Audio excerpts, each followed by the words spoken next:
Welcome to our third Growth Hour webinar from Shed Advisor. My name is Audrey Smith, and I will serve as your moderator for today. If you have any questions or comments throughout this webinar, please feel free to enter them in the Q&A chat box.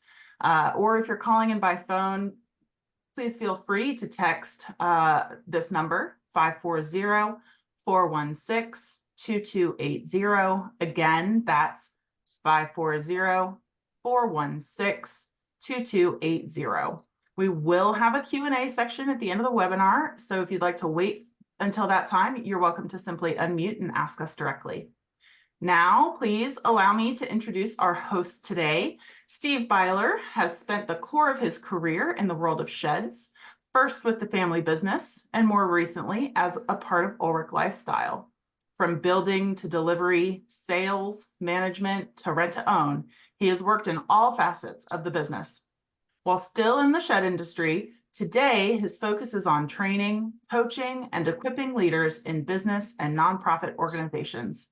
He is passionate about seeing leaders grow and lead healthy lives because as goes the leaders, so go the organizations they lead. He currently serves as chair of the National Shed Association, is a regular columnist in the Shed Business Journal, a certified speaker and coach with Maxwell Leadership, and a professional EOS implementer. Welcome, Steve. Thank you so much, Audrey. And as always, it's a delight to be with you folks today on this webinar and to see a few faces live, not just telephones and blank screens. So delighted to have you join us here today. And I'm especially excited not to be the primary content deliverer today, but to have my friend, fellow business coach, Phillip Cohen here with us on this webinar. I've known Phillip for, I guess, a little over 25 years now. And while we haven't spent a huge amount of time together, every time we do catch up, we're always connected at a deep level and have shared a lot of similar experiences in our journey, though we started in some very different places. I consider him to be a great friend and have a tremendous respect for the work he has done in the world of business. I do want to note he comes from a different industry, but business is business. 80% of business is the same thing no matter which industry you're in. And he came from a little different segment of the business world, but again, delighted to introduce you today. Phillip Cohen's life began in 1949 in the violent, anti-Semitic streets of inner city Chicago, Atlanta, and Miami. As a young man, he was often homeless, broke, and strung out on drugs. He found solace in various hippie communes before he and his girlfriend wandered into a Bible community in rural Tennessee, where they eventually married. Phillip had a remarkable talent for woodworking. In the backwoods of Tennessee, he started building wooden toys, baby cradles, and porch swings from walnut, cherry, cedar, and he watched his customers delight in his simple work. Over 40 years, what started as Country Wood Shop grew into Cohen Architectural Woodworking. This multi-million-dollar nationwide company completed more than 850 projects for Walmart and many other large companies. They hired mostly felons, recovering drug addicts, and other broken people. And they built and ran the company without debt.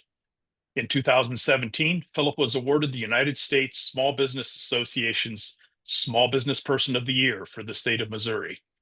He was also named to the St. Louis Small Business Hall of Fame and featured in Forbes magazine's Small Giants, companies that place people ahead of profits. And in 2021, Phillip sold the company to two of his sons. His dream and calling have been to help other struggling organizations become strong, healthy, and Christ-centered. Phillip, it's a real honor to have you here today, and it's your time. All right, thanks, Steve. It's helping me relax to see a few familiar faces here. So I'm just going to move into what I've got to share. Let me share my screen.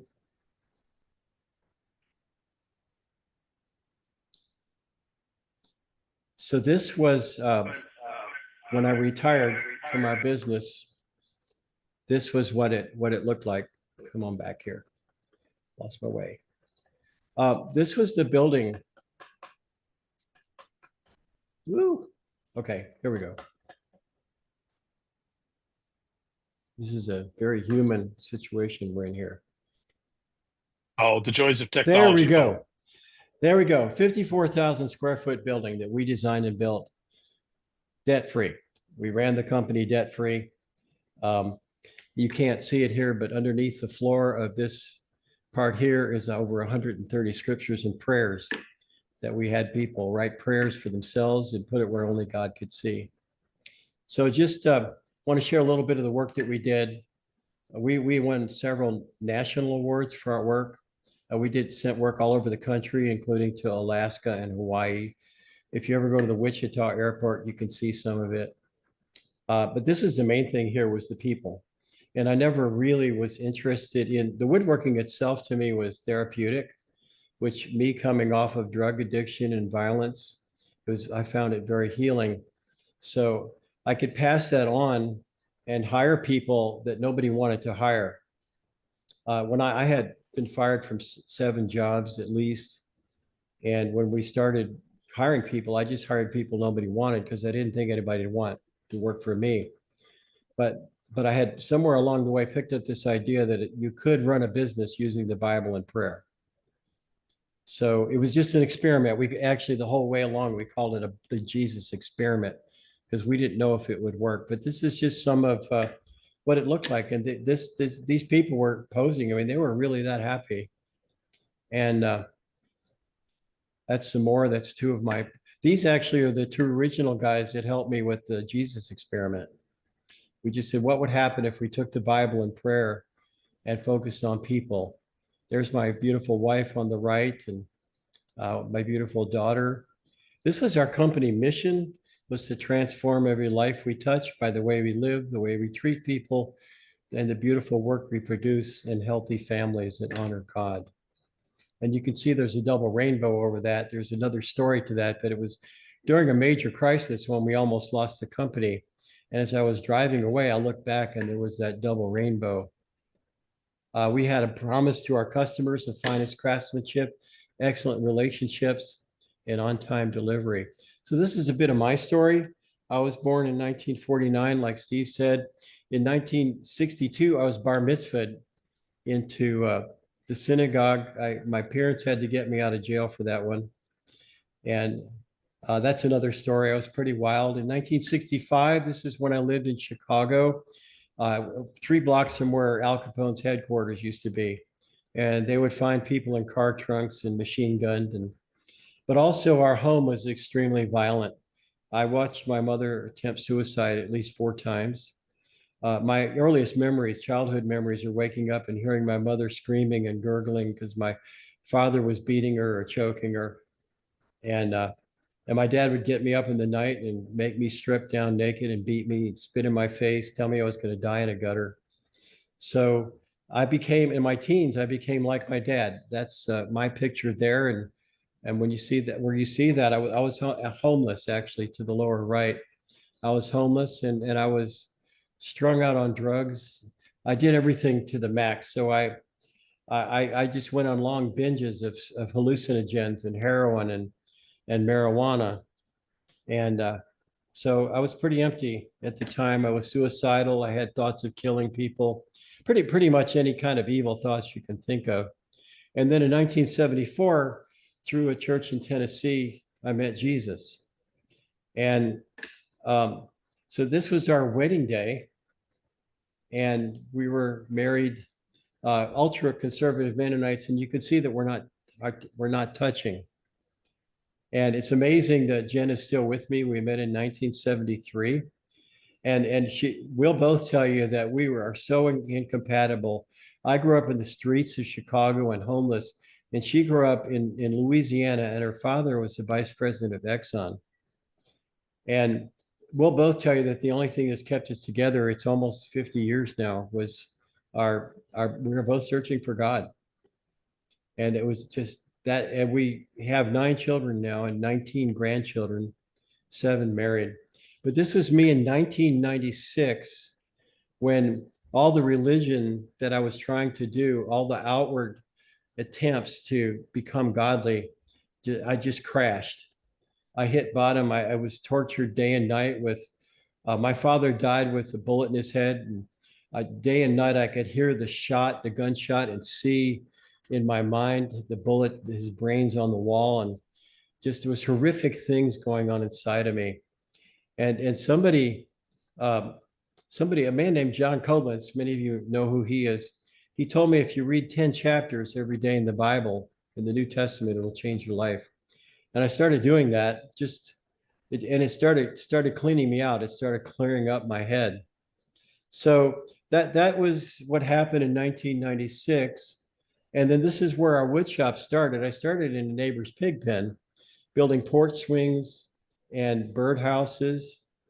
And I got $20 for a porch swing, and it cost $10 for materials. I made $10 a day.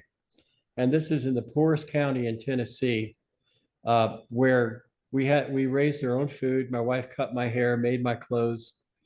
And so if I made $10 a day, I was doing pretty good. We bought used canning jars to can with. We of course sterilized them, and we did everything on a wood cook stove because it's all we could afford.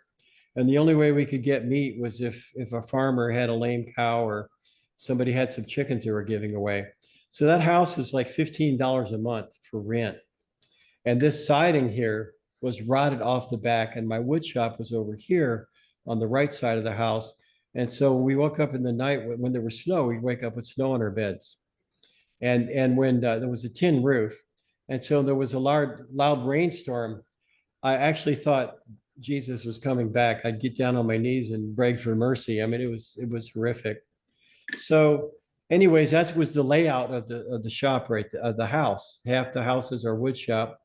And my wife had to wash dishes before we could eat because there was so much dust on it. And then we built this house, and this is where we started. I started taking cabinet making seriously. And I remember the night when God revealed to me that I was going to be a cabinet maker, because had been trying a lot of different things, and I just wept. And so my dream was from that point on to be so good that if Solomon was looking for somebody to do the woodworking in his temple, we would have chosen me. And then this is our first cabinet shop. It was used materials, and I cleaned off the cement blocks, and my hands were bleeding, and we put it up, and by a miracle, we built it without any debt. I had told God that if he ever got me out of debt, I would stay out of debt and never get back in. And so most of my life, I've been out of debt. And that means we've never made a house payment or a car payment. And it was also, there it is again, there's the shop building. And these are some of the customers. Like Steve said, we built cabinets for about 850 Walmart stores, but we also worked for other, like Texas Roadhouses and some multi-billion-dollar publicly traded companies. But our main emphasis was on the people. Like here's locations. This map's probably 5 or 10 years old. Just thousands of locations. And this was the letter I got from Linda McMahon when I was made the Small Business Person of the Year. And then that was actually a picture of me receiving the award in Washington, D.C. Here's the Small Business Hall of Fame story about me. And then this is when I was featured in Forbes magazine. And I had the opportunity of joining the Small Giant community, which was led by a Muslim woman and a Jewish man. But it was people who put people first, companies who put people first instead of profits. And I asked her if it was okay if I would, since I'm faith-based, are you okay with that? She said, that's fine, no problem. And so it was a wonderful experience to be part of something that was putting people first and culture first, that wasn't just based on Christianity. It was just based on, it really works, whether you're a Christian or not. So, but the main reason, this is my oldest son when he was a little boy. The main reason that I did all of this was because of people. And these are, I'm not going to go into the stories, but these are former drug addicts, former felons. The man on the upper right, he had been building cabinets for us and wanted to advance in the company. And so my son interviewed him and asked him if he had any experience selling. He said, I used to be the biggest meth dealer in the region. So we thought, yeah, he knows how to take risk, and so we'll let him do it. So this man here had spent some time in mental hospitals. Most of these guys had been drug addicts and felons. And what we found was that, but that by believing in them and loving them, then they made the company great. So that's where I want to park.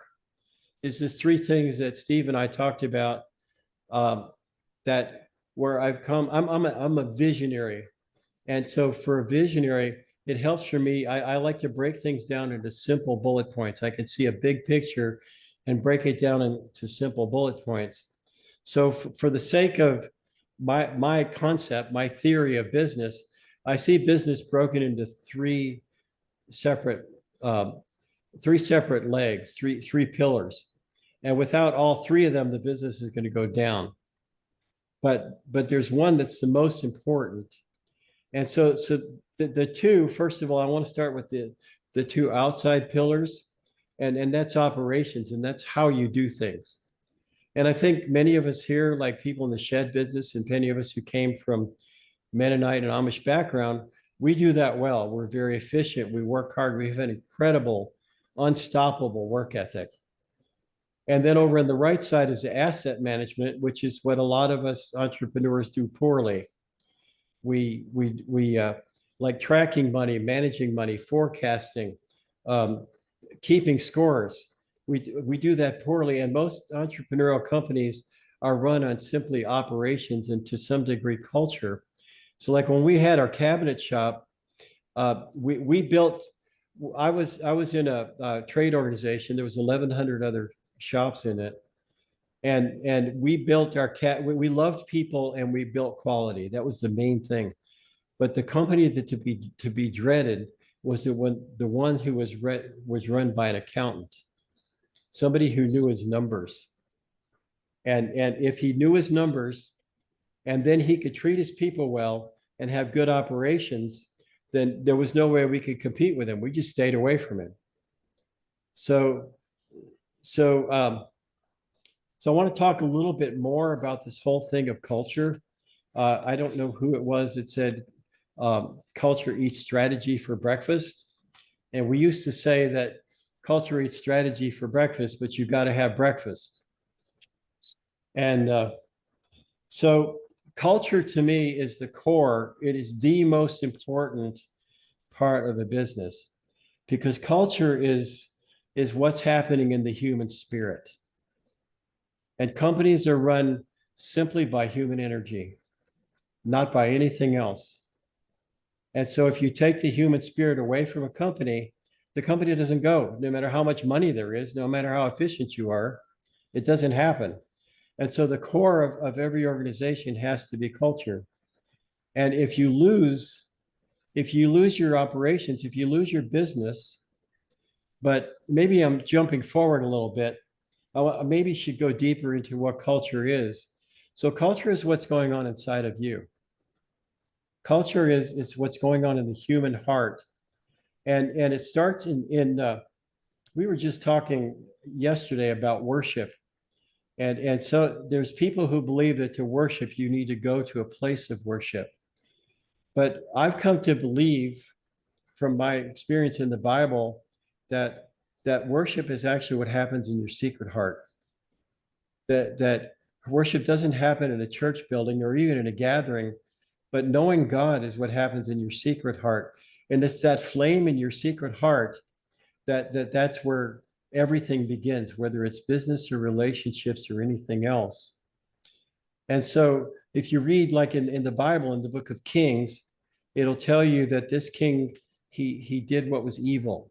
And then it will say why the people suffered because of it. And then it'll say another king did what was right in the sight of the Lord, but not with a perfect heart. And the people suffered because of that. But there were a few kings who did what was right in the sight of the Lord and with a perfect heart. So everything begins with the leader's heart, the leader having a perfect heart. having, because if there's corruption in the leader's heart, and we all know what's happening now where somebody is maybe a great leader and then they find out that he's been having affairs or molesting children, and he goes down because in his secret heart, he was getting his strength from doing that rather than his strength from healthy sources. And so what happens in the leader's heart is what determines the health of the organization. So like if I go into work and I'm in a bad mood, that's going to affect everybody there. I've attended a lot of actual workshops on this concept that I would, many nights when I ran the company, I didn't sleep most of the night. I mean, I was doing pretty good to get 3 to 5 hours of sleep. Most of the night I was up wrestling with how do I do this right? How do I respond to these things? Didn't have a formal education. And I would go into my shop in the morning and God told me that no matter what you've been going through the night, because when you're a business owner, you know how vulnerable your business is. The people that work there feel safe, but as the owner, you know what could take you out, and it wouldn't take that much. And so I'd wrestle all night, but God spoke to my heart that when you walk into that company, you bring hope. And so I would walk in and bring hope, and I would pour life into my employees instead of expecting them to pour life into me or taking from them. So what we found was that by in our situation, and this may work in every situation, is there's Donald Miller has a great program on story brand, and it's make the customer the hero. So we went through this whole story brand program, and we asked ourselves, well, who is the real customer here? And while we believe the customers that we sell to were the customers, the most important customers to us was the employees' families. Excuse me. And so we believed that if we poured into the employees' families, that the employees would come back to work energized and they would make sure the company succeeded.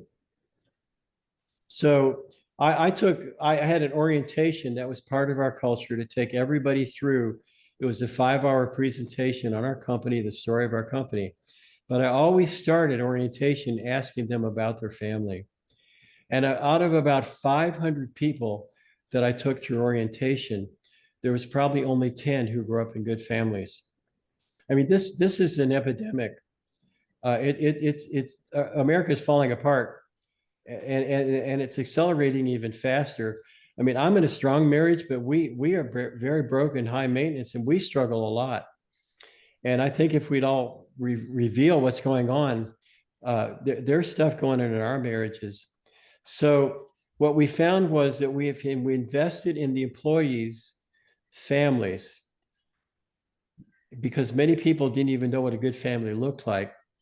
We invested in the employees' families, then going home to their families where they were loved and they felt energized, then they would come back to work and support whatever we needed to do. Support, like, so there were times when we went through major downturns, like during COVID, we looked like we're going to lose the company. And I just stood up and I said, we're never going to let a good person go. We're going to keep investing in your families, and we're going to keep building quality.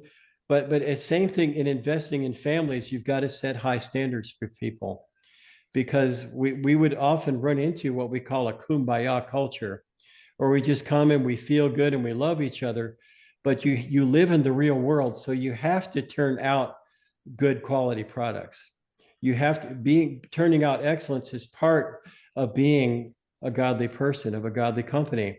And managing your money well is part of stewardship. Even if you're making $10 million a year, it has to be managed well. So it's part of stewardship, because if you're not operating well and you're not managing your assets well, it will drain your culture. It'll put stress on your people. So I'm not sure where to go with this. I'm kind of on a roll, but so one of the things we did when we were aiming at families was we would give them $1,000 if they bought or built a new house. And another one was there's a survey. It's called the Gallup Engagement Survey that we gave our employees every 6 months. And one of the questions was, do you have a good friend at work? And we score, it scores on a 1 to 10, and we scored really high on everything except having a good friend at work was 4. And we'd ask people to comment on it. And so a lot of people said, I don't even have a friend, let alone a good friend, or I don't believe in having friends at work. So we just got up and we started encouraging people to build friendships at work. And so this built up to where we were scoring 9s and 10s, and we could see the camaraderie and the friendships, because companies are run by human energy. And it's proven that when you take like 2 mules and put them together, 2 mules can pull more together than 2 mules individually. And the same thing happens with human energy, is when you yoke 2 or more people together, all pulling in the same direction, their minds, their emotions, their hearts, their strength is going in the same direction. Some writers say that you can win in any industry when you do that. Yeah. So I'm just going to stop here if you've got any questions. So Phil, let's just let's zoom back out just a little bit again, looking at these 3 columns. And I just want to test a few ideas with you here. Many startup businesses, especially in the non-tech world, but in the construction industries like sheds, like cabinets, often start by someone who is good at a skill. They're good at their thing. Okay, and so operations is what actually takes the focus. This is what I'm good at, and I hire people who are good at the thing. Right. And that's how we start building. And many of these businesses start around the operational component. Culture is always present. It may not be intentional, right? But there's always a culture present of some sort. Good, bad, toxic, healthy. And we're always managing, maybe not managing, but we're tracking money flow at least once a year for tax purposes. And sometimes people wait until they get to the end of the year and pull all the stuff out of the shoebox and try to make the tax preparer happy. But all 3 of these really, really are critical.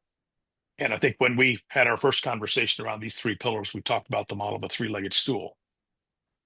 Okay, but there is a priority to culture. Right. And again, we chatted about that. And one of the reasons culture is priority is because no business strategy lasts forever. And if you have a strong culture, the culture will figure out the strategy to win. Right. Okay. If the culture is weak and your strategy is primary, the company can fail because the culture can't pivot. The culture can't innovate. The culture can't, it's not healthy enough. So when you look at these 3 pillars, how do you see to it that all 3 are cared for? And then I want to come back. We want to do another deep dive into culture, and I've got a few questions for you there. But what's a good way of seeing if all 3 are functional? So you were referencing the E-Myth when we talked about operations, because that's where people start. They start with something they do good, but ultimately in their hearts, I think they're wanting to do something so that they can have a better home life or just a better life. They don't want to work for somebody else. So usually, often in mind, people are fighting for their family. They're wanting to have a home that they can go to where they're not encumbered by working for a jerk. And so, but then in the operation eats you alive to where the very thing that you were starting it for, you lose it. And so the operation just overtakes you. And the next thing you know, you're straining your marriage. You're straining your sanity. You're straining your health. So where Michael Gerber, he jumps from operations, and he does mention people, but he jumps from operations to asset management, which would be like the franchise model, is creating systems. And so you're still creating the 2 necessary pillars. But so I work for a poultry company. I work in another country. I work for the 2nd largest poultry company in that country. And I just helped them do an offsite recently. And I asked them to dig deep. I said, you're not in the poultry business. What business are you in? What are you really doing? And these people came from Mennonite background. And I said, so what did your ancestors die for? Why did they move around? What is it really in the heart? And so what we came down to was that we're changing the nation through providing wholesome food, and we're promoting families eating simple meals together. Because families that eat simple meals together is what holds families and nations together. But it's so easy. So let me go off onto another track here, because the thing that I saw was that if you're focusing only on culture, you're going to have a kumbaya culture. And so you're going to have to, people go, oh, he's a Christian company. I guess I'll have to do a lot of forgiving. But if you focus only on operations, then you have this thing in Japan, because they're brilliant at that with lean manufacturing and efficiency, like the Toyota production system. And like they are down to like how to save 1/6 of a second. And so they're so efficient in their operations. But what happens is there's this thing called karoshi in Japan, where people in their mid-20s are dying. And karoshi simply means death by overwork, because you become so focused on honing this thing down, and you can do it. You can hone these operations down to where you're saving 1/10 of a second. So let me shift over to the asset management side. And I want to show you this slide here, because for 4 years, I met with 16 other business owners in Kansas City. And we met for a full day every month. And I actually went up a day before and stayed a day later just so I could absorb all this. And you can see this was way back when we began in 2013. We had $314 million of total revenue in our circle and 1,638 employees. And every month we taught each other how to build a company using biblical principles, using righteous principles and best practices. We sat under some of the best teachers like Harvard professors and Patrick Lencioni, Jim Collins. And we taught each other how to do this. But here's what happened, Steve, and I've seen it happen over and over, that in the early days, we were desperate. And so we would talk about our character, our families, building one another up and building up our spirits. But in the later days, I saw a shift, and I've seen this shift over and over, where people would go from when they finally got the operational part and the asset management part honed in, they found out it was a lot easier to acquire wealth than it was to manage people, than it was to love people. And so bad things started happening in their marriages and their families, and they would start running over people, and they would put the numbers ahead of the people. And so then that's where the cultures went toxic. Yeah. And it often happens when a founder leaves, because the founder puts people first, and often their predecessors or their successors will put the money first. Yeah. So thanks for clarifying that. I think that's why this, in a sense, is a three-legged stool. You have to pay attention to all three. Mm-hmm. But there's a sense in which we're saying culture needs to take a high priority, even in those three. Right. It takes a lot more energy, mm-hmm. in a lot of ways, yeah. But it's also the core of the energy inside the company then, right? Yeah. So when I work with leaders, the first thing we want to look at is their own foundations. Like, what are you doing to promote your health, and how strong is your marriage? And is your wife bought into what you're doing? Because there's three things here. You've got your career, you've got your soul, and you've got your family. And what happens a lot of times, and we all have to have that. There's no way getting around having to have all three. In ministry, it could be a calling. In business, it's your career. There's no way getting around it. But what happens is, if you don't put your own soul first, and your soul to me is when you lose your soul, it's when you simply disconnect from yourself. And so if you want to put it in biblical terms or whatever, it's when you disconnect from you and you're no longer you, and you can't find you anymore. So if you lose yourself and lose your soul, or in order, because it's so much easier to acquire wealth and success and have a big flat platform, or you run over your family. There are so many families breaking up because men are putting their careers, allowing their careers to destroy their families. So it really, in the world we live in the American dream, so-called Christian world, it's you acquire this big ministry, this big business, this career, but you lose your family, and you're taking pills, and so to keep you stabilized. But in the world that we're talking about, it would be better to lose your company than to lose your family and your soul. But often people will lose their family and their soul and keep their company, because it's so much easier to acquire the things that are above ground than the things that are below ground. So when I teach leaders, I show them two different things. I show them the foundations, which is their life and their soul and what's going on underground, which Jesus taught that when the storms come, if you have a foundation, when the storms come, wherever your foundation is weak, that's when you're going down. Yeah. So if the foundations are right, but then there's the second part, and that's building the house. And most business schools teach you how to build that house. They teach you how to build a structure. In fact, when I did my research around becoming a faith-based company, I discovered that most of the Ivy League schools were actually Bible schools when they started. They taught the foundations, but then they deviated when they found out it was easier to build the above ground structure than it was to build the foundations. When I curious. train companies, I shift between both. We want to be checking both to make sure they're both being built right. Right.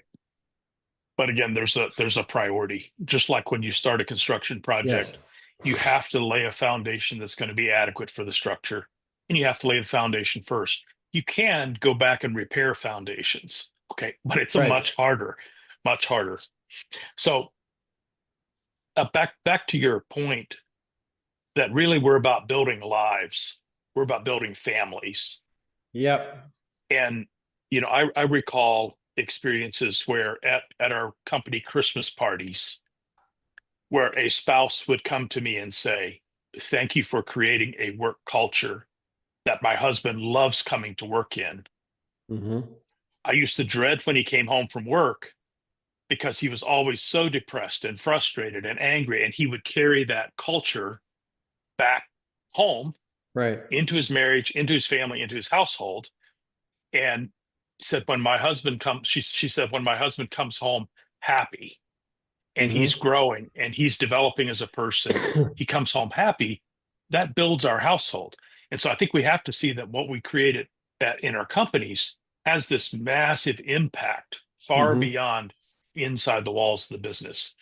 So Right. in EOS, one of the things we talk about, and this is not particularly faith-based, but one of the things we talk about is the EOS life. And what is the Mm-hmm. EOS life? And this is a life that an individual now lives, a leader lives. And we use 5 things. We say an EOS life is doing what you love with people you love, making a difference, being compensated appropriately, with time for other passions. Mm-hmm. And I think it encompasses much of a good, healthy life, which really is culture. Now I'm also just curious, when we talk about culture and we talk about operations and asset management, there's a sense in which asset management is the whole financial reporting, finance side of the business, both its fixed assets, its current assets, liquid assets, and its property.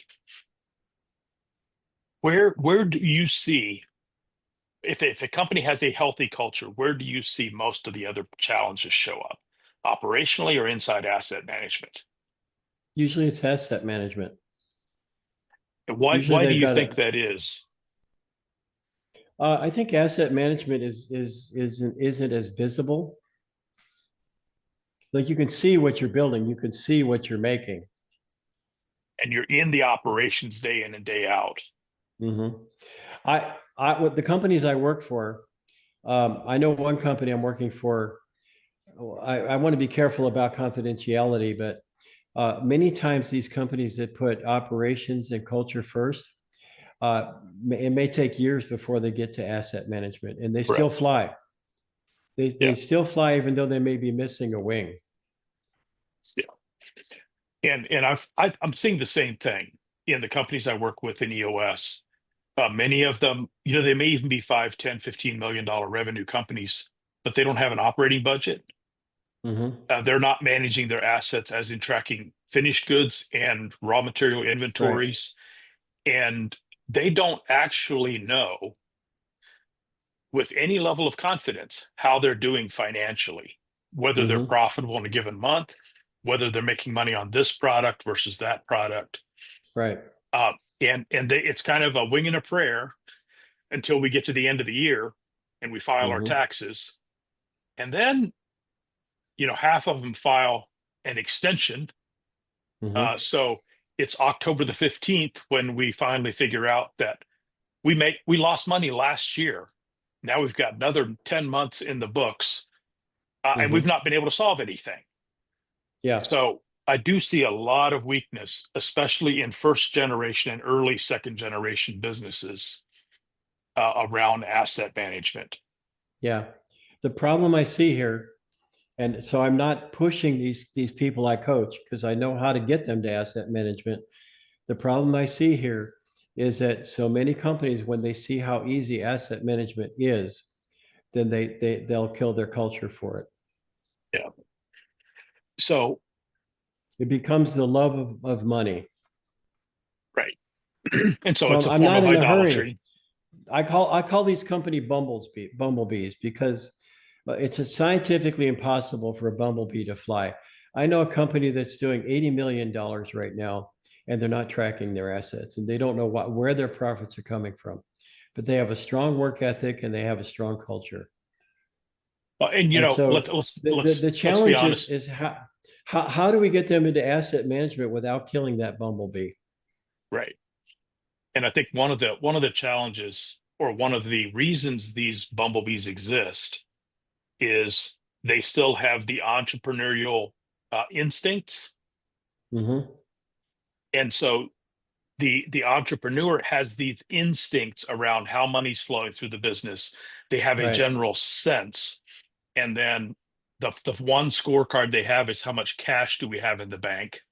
And they can Mm-hmm. do a quick calculation in their heads as to how much of that cash, where it's coming from, where the liabilities might lie, where the Mm-hmm. receivables lie, and at a high level, as long as the cash flow is strong, they're Yeah. okay. And are we And turning out a good product, and do our people feel cared for? One of the downsides that I'm just going to expose for me, that in the 40 years that I ran our company, I didn't care for me. I was caring for everybody else but me. And I think I see that in leaders a lot where they're running depleted. And I just right now, if there's just one thing we could get across is to do a self-examination, get into a group of men where you can be transparent and and really get down. Are you running depleted? Because it's so yeah, easy. It's what I call reflected joy, to find my joy in what I'm doing for others, but for me to be running depleted. yeah. And And thanks for bringing that up again, because as you know, Phil, I had a similar experience. I ran depleted for too many years.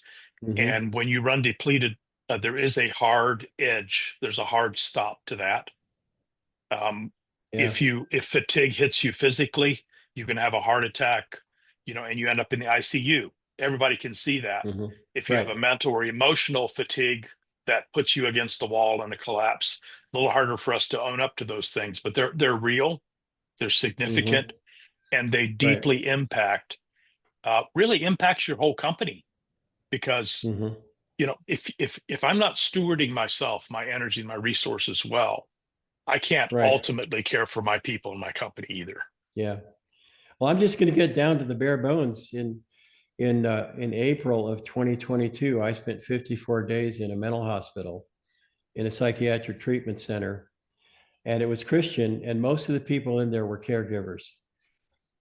There were Yeah, we're therapists, we're there were exhausted. missionaries, ministers, nurses, and Yep. in our time right now, um, it's just it's going to wear you down, and everybody needs to put a dashboard in their head when they're getting depleted. That dashboard needs to ring.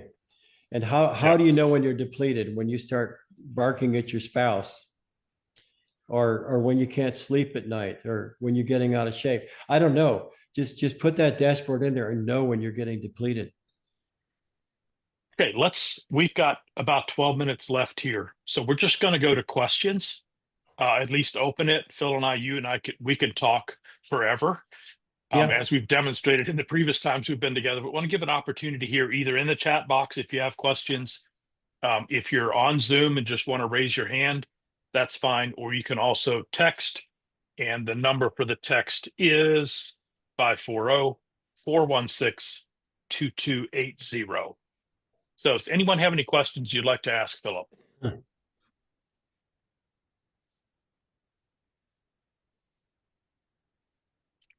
Audrey, you have anything at this point? Or if you want to. Yeah, if anyone wants to unmute and ask any questions, you're welcome to at this time. I know some of you guys, so don't say anything that'll throw me off I balance. see Okay. Eugene. Hey, Eugene. Yeah. I'm just curious if culture is so critical, even for profitability. It's your primary way to grow your assets sustainably over time. Why don't management consultants and asset consultants and even the banking industry, why don't they factor in? Is there a way that you can factor in the strength of your culture, your people, assets, or why is that always just a separate silo? Or am I wrong about that? It's kind of mentioned incidentally usually. Yeah. But no, I worked with a man who had 10,000 employees. I learned under him, who was not a Christian. And one of his measurables was that he claimed that his employees had a lower divorce rate than the American population. But he was doing it for profit. Yeah. I think it's And I just would in also the world, the material world we live in, it's just people don't even think about their souls. I would note one of my experiences. So I did not run a debt-free company like Philip did, which raised my stress even higher. But one of the things I noticed in a particular season of restructure that I went through with my business, and again, I was pretty new in business, still trying to figure all this out. I interviewed with 7 different banks and discovered banks have different criteria of companies they want to work with. The bank I ended up working with loved small businesses in the space I was in. And they said, we invest in people, not in the business. And so once I made a human connection with the banker, who then had a human connection with the board who was going to write loans, that was really their strategy. Now, the numbers, of course, had to work, but you could even be in a business funk. And if they believed in you and your answer to how you were going to fix this company, how you're going to grow the company, how you're going to use cash, you were investable in their minds. So there are banks, there are firms who do pay attention to culture, but it's often called kind of one of the soft sciences, in that it's far more about instinct than it is a measurable, a data thing you can kind of check off in a scorecard, which is why it's harder to talk about. I think there's something in our human flesh that thinks that the answer to what I need is outside me. If I could accumulate more wealth, or have an airplane, or buy a car, or have a pretty wife, or have diplomas on the wall. And that was something we talked about in our group, and we didn't understand it, because we'd say, well, I made $1 million last year. I was in the news, or I drove a new Lexus off the showroom. I went to a 5-star resort. Why am I so miserable? Like, the only joy was in pursuing the goal, but once I got it, it was just like, eh. I'm putting a quote in the chat that you guys can have, that I used to, I crafted, that to me, every organization is like a little village. And if you're the CEO, you're the mayor of that village, and you're responsible to care for the people and their families and create wealth to sustain itself and for the world around. That to me summarizes my priorities. You're the mayor of a village. You're supposed to care for the families, create wealth. You don't make money, you create wealth to sustain the village and also create wealth for the world around you. That's a good line. I woke up one night and began to reflect on not just the number of employees we had, but on the impact of those employees, and then the other manufacturers I was partnered with, how many employees they had, what percentage of their revenue came through my business, my vendors, all that sort of stuff. And you realize you're deeply interconnected. And if I don't get this right and get it healthy, the impact is like a wave that goes out through the village, including bankers and investors and all these sorts of relationships.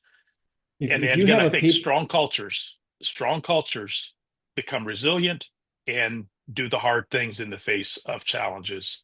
Weak cultures will fold. If you have a people-centered business, a culture-centered business that's producing excellence, you're going to be creating a unique light in the world or in the community, that if you disappear, there's going to be a big black hole in that community. Yeah. The law enforcement people they knew that we were lowering the crime rate.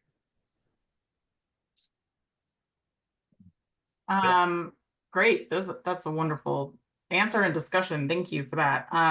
We do have another question here as we've got 6 minutes left. What advice do you have for anyone struggling with their leadership right now? Get a good coach. and I'm not pitching myself. You need somebody outside yourself who's, I call these mountain guides.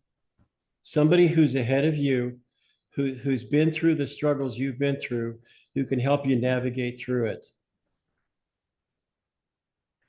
And I'm not pitching me. I'm not pitching me at all. But many times these coaches, they're older, they don't charge much, and they've been through so much pain and suffering that they're just glad to give back to somebody. That's so important. Thank you. And I'm just like clarifying question there, Audrey, and whether or not you know, is this their personal leadership or they're trying to lead up to leadership above? They're struggling with leaders that they're reporting to. Oh, interesting. I mean, it's not clear in the question, but maybe a clarifying note would be helpful. Sure. Because they're two, both of them require some outside assistance probably. Okay. Yeah. So I think, Phil, you just answered, leadership down. Steve, do you want to address leadership up in a different direction?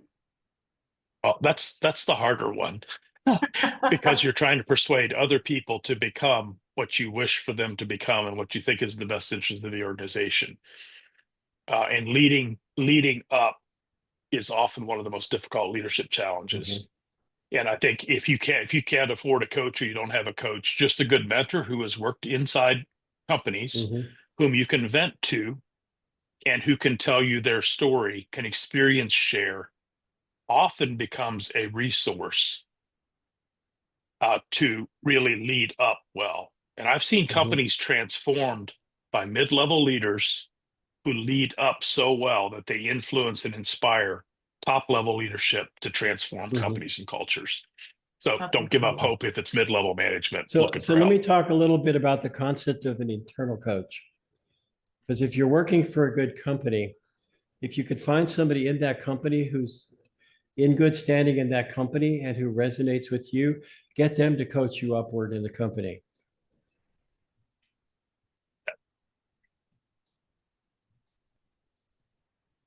How many mentors have each of you had over the course of your career? Would you say? Like 2 or like 100? I would never try anything without a mentor. becoming a master woodworker, coming out of religious, legal, everything I do, I'm surrounded with people who are my mountain guides. I have a team of 10 people that pray for me and people that I report to. I've never been able to succeed at anything without a mentor. Yeah, and I would personally say, and this is a candid moment, but I had somebody say, should I really spend this much money on getting help? And I said, well, over the course, when I was leading a company for about 10 years, over that course of those 10 years, I think I invested somewhere between $300,000 and $400,000 in personal mentoring and coaching. And I just don't see many people making significant progress who are not willing to invest cash and time in their personal growth. And when you invest in your personal growth, even if the business fails, you have something that you can start over so quickly, so fast in a new space. It's the one thing that lasts. And Ed Milet. Go ahead. Think about the cost of a mental breakdown or a failed marriage. Yeah, well, exactly. Just think about that. Like my wife and I, we go for marriage retreats and we've gotten all the marriage counseling we could afford. Yeah. And I would just note the three prongs. A coach helps you achieve actionable clarity. A mentor typically helps you find shared experiences and gives you experience life on life. Those are often breakfast conversations, coffee conversations. And then the third place that I love to really recommend people is some kind of peer advisory group. If you can't join one of the formal ones like Vistage or C12 or Converge or one of those large, international peer advisory groups where you're sitting down with a group of CEOs every month, investing a day of your life in those if you can't afford that, take a couple of guys out to breakfast once a month who are in business and just share best practices and learn, help each other out. But those three things, coach, often those are seasonal. They're specialized. A mentor can often be a mentor for a lifetime or for a season. Peer advisory groups, again, can be an investment, but incredible resource to help you in personal growth. Just recommend all three of those and do what your budget can afford. We were putting out about $50,000 a year for education. And my dream as I came out was to help businesses who can't afford that, but to give them the same quality of coaching. Because I'm at 75, I have nothing to accumulate anymore. It's all about what can I leave behind. All right, so it looks like we're at time here. Steve, do you have a next date for our next webinar? I do. So our next one is January 15th at 12 noon. So that's on a Wednesday. And then we're also scheduled for February the 14th, Valentine's Day at noon. Okay. Bring your love to this place at noon and then take your spouse for a love feast in the evening. February the 14th. Those are our tentative dates. And I almost confirmed, but I think next month in January, be bringing a good friend and business advisor in to talk about how to understand the value of your business and grow value in your business. He's a business broker and really understands how the foundational financials can help you build a successful business, whether you want to sell it or pass it on to second generation, or just to optimize its benefit to you and your family now. So that's where we're headed next.